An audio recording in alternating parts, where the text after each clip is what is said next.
Hello everyone. In this video lecture I am going to discuss SMPS. SMPS, that is switched mode power supply. A switched mode power supply is an electronic power supply that incorporates a switching regulator to convert electrical power efficiently. Note down this word efficiently. The beauty of SMPS is that it is very efficient and its efficiency is about 96%, 95%. Like other power supplies, an SMPS transfers power from DC or AC source to DC loads such as personal computer while converting voltage and current characteristics. You can see in your personal computer there is a SMPS. Actually the box contains some wires, a fan as well as the SMPS circuit. That is generally called a SMPS box. Unlike a linear power supply, the pass transistor of switching mode supply continually switches between low dissipation, full on and full off states. So if you compare the switched mode power supply and a linear power supply, the losses in linear power supply is very high because there is no switching type of devices.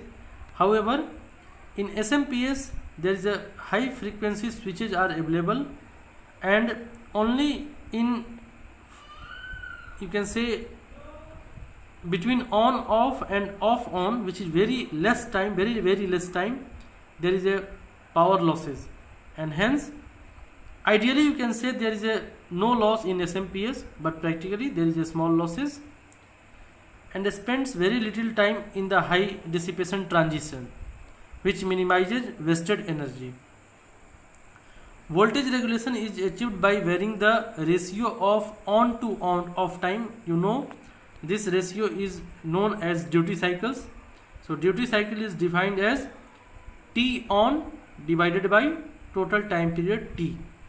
Means for what time your switch is on with respect to the total time period T. So by changing the duty cycle we can control the voltage regulation of the SMPS. A linear power supply regulates the output voltage by continually dissipating power in the pass transistor. This higher power conversion efficiency is an important advantage of the switched mode power supply. Switched mode power supplies may also be substantially smaller and lighter than a linear supply due to the smaller transformer size and rate. So the beauty of SMPS is very less power dissipation, very small in size, lighter in weight, and nowadays we are using frequently SMPS as a power supply. Advantages and disadvantages of SMPS. The main advantage of the switching power supply is greater efficiency, up to 96%, as I mentioned earlier, than linear regulators, because the switching transistor dissipates little power when acting as a switch. Apart from this, other advantages include a smaller size, lower noise and lighter weight from the elimination of heavy line frequency, and comparable heat generation. Standby power loss is often much less than transformers. The transformer in a switching power supply is also smaller than a traditional line frequency transformer, and therefore requires smaller amounts of expensive raw material like copper. The disadvantage is that the complexity is going to be increased. So efficiency is high, lighter in weight, but when you see the complexity, it will more complex and compared to the other type of power supply.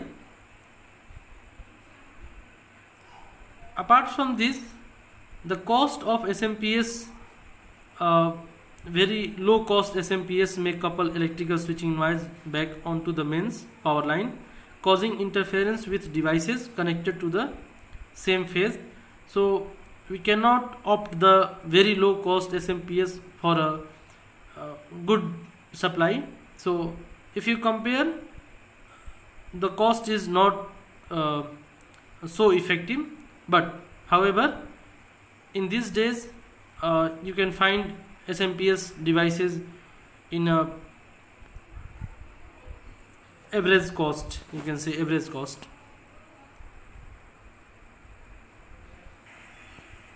Theory of operation of SMPS. This is the main blocks of the SMPS. This is block diagram of the SMPS.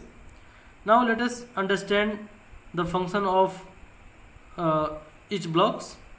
The first block is input rectifier stage. If the SMPS has an AC input, then the first stage is to convert the input to the DC. This is called rectification. An SMPS with a DC input does not require this stage. In some power supplies, mostly in computer or ATX power supplies, the rectifier circuit can be configured as voltage doubler by the addition of a switch operated either manually or automatically. Voltage doubler is used for either 115 volt or for the 230 volt. The second stage is the inverter stage.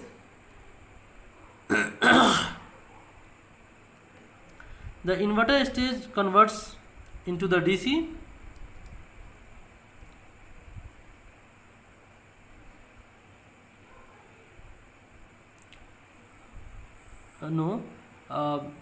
Inverter stage converts the DC into the AC, and that AC is supplied to the output transformers. So you can see here there is a inverter and chopper. So inverter and chopper combinations are there because that inverter is controlled by the DC voltage.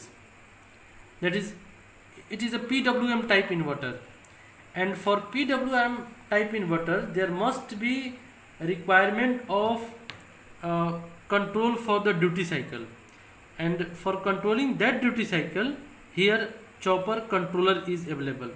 So chopper controller continuously monitor the DC output, and according to the error voltage generated, it will control the inverter, which is controlled by the pulse width modulation type of waveforms. So chopper controller must have capability to change the pulse width of the it means it can change the duty cycle, it can change the T on with respect to the time period T, and hence SMPS will supply DC output voltage in a very safe manner. Thank you for watching this video.